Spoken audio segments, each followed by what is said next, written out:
1980 से मैं स्टार्ट किया हूँ, आज 45 साल हो रहा है। जिस समय स्टार्ट किया था तो बहुत आरजू और विनती करने के बाद यहाँ लोग आते थे।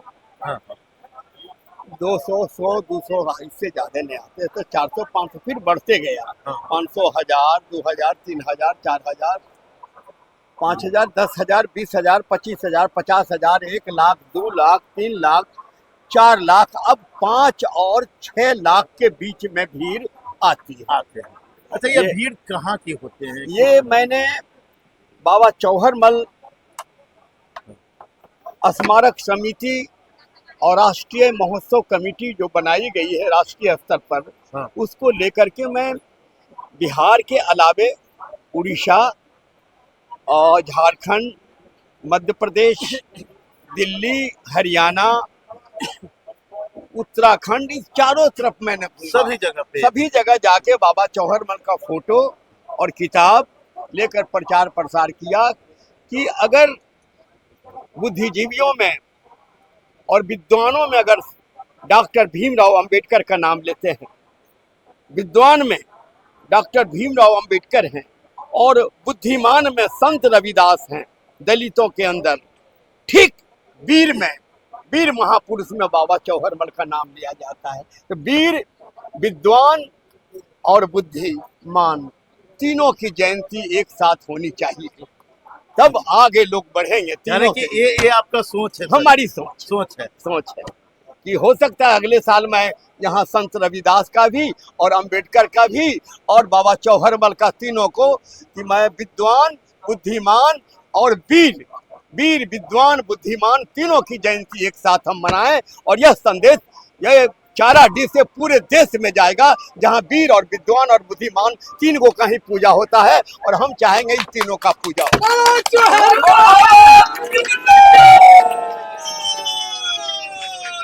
शुरुआती में आपके पिताजी बड़ा एक्टिव होते काम किए और आज भी कर रहे हैं, इस उम्र में भी कर रहे हैं। उनका नेतृत्व करने के लिए आप आगे आए और आप भी कर रहे हैं। क्या सोच रहा कि आप अपने पिता के पद चिन्हों पर चल रहे हैं? जी देखिए, हमारे पिता श्री ब्रह्मदेवानंद पासवान जी ने 1980 से इस छोटे से स्वरूप को उन्होंने एक राष्ट्रीय महोत्सव के स्वरूप में परिवर्तित किया। और मैं बचपन से ही लगभग 7-8 वर्ष की थी, तब से मैं पिताजी के साथ चौहरमल मेले में 2 दिन रहा करती थी और वहीं से मुझे बाबा से और इस महोत्सव से और हमारे समाज से हमारा लगाव जुड़ा। और मैं निरंतर चाहे किस भी स्थिति में हूँ, लेकिन मैं बाबा चौहरमल जी के मेले में जरूर पहुंचती हूँ और अपने पिताजी के कार्यों में सहयोग करती आ रही हूँ बचपन से। और अभी भी मेरे पिताजी बहुत अच्छे से काम कर लेते हैं, लेकिन हम लोग उनके सहयोग के लिए यहाँ उपस्थित रहते हैं। हमारे बहुत सारे जो उस समय हमारे पिताजी के साथी थे, उनमें से आज भी कई लोग यहाँ मंच पे बैठे हुए हैं। और आज हमारे एक युवा वर्ग का एक हुजूम मैं देख रही हूँ कि इस महोत्सव के विकास के लिए वो आगे आना चाह रहे हैं, तो बहुत अच्छा लगता है। मेरे पिताजी कहा करते थे कि मेला लगाना मेरा एक बहाना है, हमें तो अपने समाज को एक मंच पर लाना है, और उसी लाइन को मैं आगे बढ़ाना चाहती हूँ। अच्छा, जिस तरह से देखा जाता है 1980 का एक जी देखिए, बचपन में जब मैं आती थी तो बस एक चौहर बाबा जी का पिंडी था, छोटा सा मंदिर था, बहुत छोटा सा, और उसकी एक तस्वीर भी है मेरे पास, मैं देखती भी हूँ उसको। और एक छोटा सा कुआं जो हमारे परदादा ने, स्वर्गीय सौदागर दास जी ने बनाया था, वो 1930 में लगभग बना था। बस वही दो चीजें थी। फिर जब हमारे पिताजी 93 में सांसद बने तो उन्होंने ये एक मंच बनाया अपने फंड से, चौहर बाबा का गेट बनाया, एक बड़ा कुआं आप देखते हैं, और लगभग 3 स्मारक भवन। उसके बाद हमारे पिताजी कई केंद्रीय स्तर के नेताओं को यहाँ उन्होंने लाने का, उतारने का काम किया, जिससे मेला को प्रसिद्धि मिली, जिसमें जगजीवन राम जी थे, कर्पूरी ठाकुर जी थे, योगेंद्र मकवाना जी थे। उन्होंने शत्रुघ्न सिन्हा अभिनेता को उतारने का काम किया। कई मुख्यमंत्री जैसे लालू प्रसाद यादव जी आए, नीतीश कुमार जी आए, और उन्होंने कई लोगों ने अपने फंड से यहाँ पे कुछ कुछ देने का काम किया, जैसे सीताराम केसरी जी ने दिया, और यहाँ के जो एक मोकामा के कहे जाने वाले सूरजभान सिंह जी ने भी एक छोटा सा दिया है स्मारक भवन। स्वर्गीय रामविलास पासवान जी ने भी एक भवन बनाया है। उसी प्रकार छेदी पासवान जी ने भी एक भवन बनाया है। और तब यहाँ का, लेकिन कुछ ऐसा दौर आता है कि यह एरिया जो है ये 6 महीने पानी में डूबा हुआ रहता है, और 1062 वर्ग किलोमीटर का बाढ़ बढ़ैया मोकामा टाल के लिए, इस क्षेत्र के विकास के लिए हमारे पिताजी ने उस समय के दौर में टाल क्षेत्र प्राधिकरण बनाया था, ताकि यह जो पानी है यह गया की तरफ मूव कराया जाए, और फाल्गु नदी सूखी रहती है तो ये पानी वहां मूव हो जाए तो टाल जो है 2 फसला भी हो जाएगा और गया को भी पानी मिल जाएगा, दोनों जगह के किसान खुशहाल हो जाएंगे। लेकिन वो सपना अभी तक अधूरा है, और जिसे मैं पूरा करना चाहती हूँ बाबा के दरबार में आशीर्वाद लेकर। तो जिस तरह से देखा जा रहा है कि लगातार बचपन से मैंने अपने पिताजी के संघर्षों को देखा है। मतलब उस समय लगभग इस एरिया के अगर देखेंगे तो इर्द गिर्द में 52 गांव है, और आज हम गाड़ी से जाते हैं, और लोग कहते हैं आप कितना मेहनत कर रही है, लेकिन हमारे पिताजी का समय वो सोचिए जब ना सड़कें थी और ना कोई वाहन था, वो पैदल 3 महीना छुट्टी लेकर पैदल गांव-गांव जाकर बैठक करते थे, और लोगों को बाबा चौहरमल जी के महोत्सव के बारे में जगाते थे। और जब यहाँ जन जागरण हुआ तब वो बिहार के सभी जिलों में पहुंच गए, उसके बाद वो भारत के सभी राज्यों में पहुंच गए, और उन्होंने इसे एक राष्ट्रीय स्वरूप दे दिया। आज लगभग सभी राज्यों से यहाँ पासवान समाज के और दलित समाज के लोग यहाँ पे पहुंचते हैं। और एक बात और मैं बता दूं कि बाबा चौहरमल जी को किसी ने देखा नहीं था, वो लगभग 500 वर्ष पहले की बात थी। तो मेरे पिताजी ने कहा कि भाई अगर चौहरमल जी का स्वरूप होता तो कैसा होता। तो जो वो गाना में सुने थे कि काफी आकर्षक, सुंदर चेहरा, घुंघराले बाल, एक हाथ में ढाल, एक हाथ में पगड़ी, तलवार, माथे पे पगड़ी, धोती पहने हुए, बहुत सारी रुद्राक्ष की मालाएं, तो उन्होंने अपने अंदर एक स्वरूप को बनाया कि चौहरमल जी ऐसे दिखते होंगे। और एक सत्यनारायण लाल जी राष्ट्रपति पुरस्कार चित्रकार थे, तो उन्होंने उनसे हमारे पिताजी ने बाबा चौहरमल जी की तस्वीर बनवाई, और ये वही तस्वीर आज पूरे भारत में वायरल है। और उस तस्वीर की भी बड़ी दिलचस्प कहानी है कि जब मेरे पिताजी को तस्वीर छपानी थी तो उस समय कलकत्ता जाना पड़ा। मेरे पिताजी के पास पैसे नहीं थे छपाने के लिए, तो मेरे पिता ने मेरी माँ के सारे जेवर को गिरवी रख दिया, और लगभग 20,000 उस समय लगे थे, छपाया, और उसके बाद उन्होंने 25 पैसा दाम रखा था तस्वीर का, लेकिन 25 पैसा में भी नहीं बिका।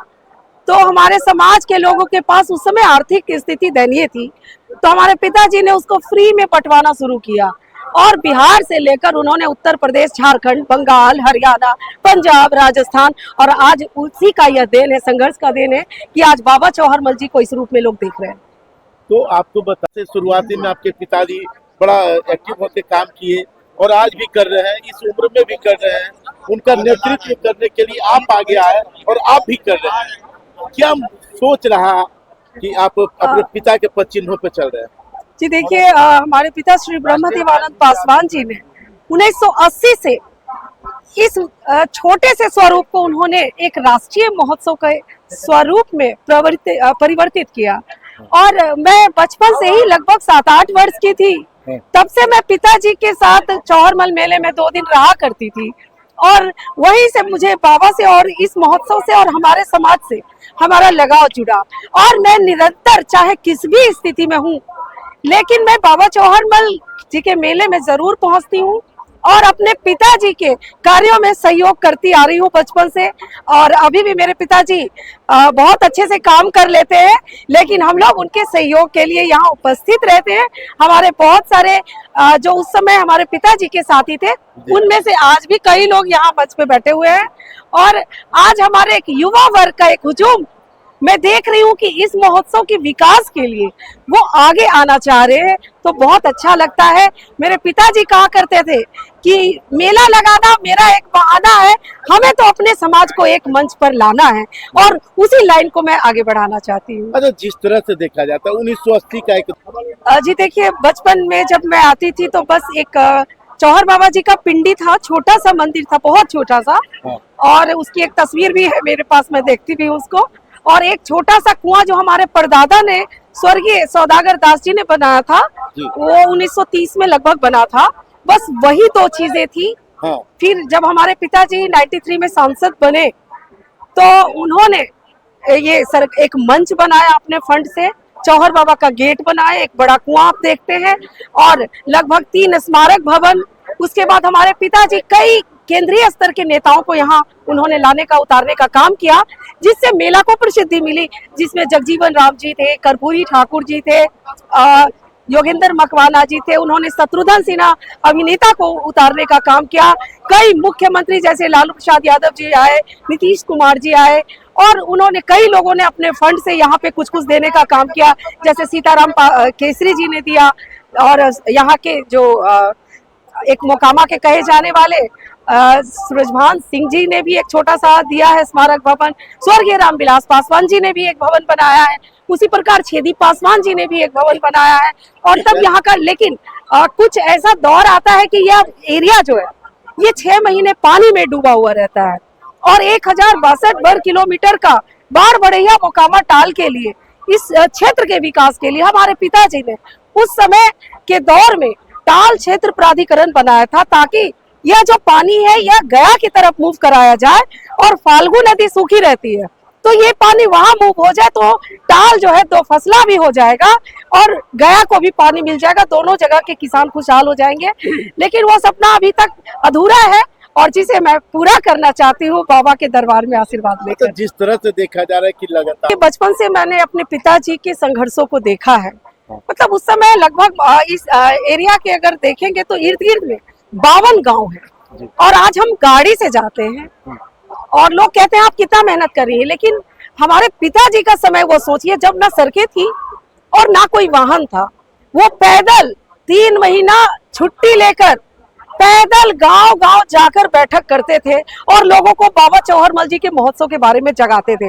और जब यहाँ जन जागरण हुआ तब वो बिहार के सभी जिलों में पहुंच गए, उसके बाद वो भारत के सभी राज्यों में पहुंच गए और उन्होंने इसे एक राष्ट्रीय स्वरूप दे दिया। आज लगभग सभी राज्यों से यहाँ पासवान समाज के और दलित समाज के लोग यहाँ पे पहुंचते हैं। और एक बात और मैं बता दूं कि बाबा चौहरमल जी को किसी ने देखा नहीं था, वो लगभग 500 वर्ष पहले की बात थी। तो मेरे पिताजी ने कहा कि भाई अगर चौहरमल जी का स्वरूप होता तो कैसा होता।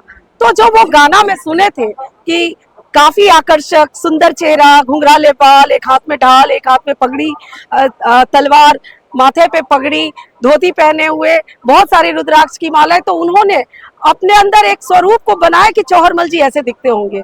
और एक सत्यनारायण लाल जी राष्ट्रपति पुरस्कार चित्रकार थे, तो उन्होंने, उनसे हमारे पिताजी ने बाबा चौहरमल जी की तस्वीर बनवाई और ये वही तस्वीर आज पूरे भारत में वायरल है। और उस तस्वीर की भी बड़ी दिलचस्प कहानी है कि जब मेरे पिताजी को तस्वीर छपानी थी तो उस समय कलकत्ता जाना पड़ा। मेरे पिताजी के पास पैसे नहीं थे छपाने के लिए, तो मेरे पिता ने मेरी माँ के सारे जेवर को गिरवी रख दिया और लगभग 20,000 उस समय लगे थे, छपाया। और उसके बाद उन्होंने 25 पैसा दाम रखा था तस्वीर का, लेकिन 25 पैसा में भी नहीं बिका। तो हमारे समाज के लोगों के पास उस समय आर्थिक स्थिति दयनीय थी, तो हमारे पिताजी ने उसको फ्री में पटवाना शुरू किया और बिहार से लेकर उन्होंने उत्तर प्रदेश, झारखंड, बंगाल, हरियाणा, पंजाब, राजस्थान, और आज उसी का यह देन है, संघर्ष का देन है कि आज बाबा चौहरमल जी को इस रूप में लोग देख रहे हैं। तो आपको बता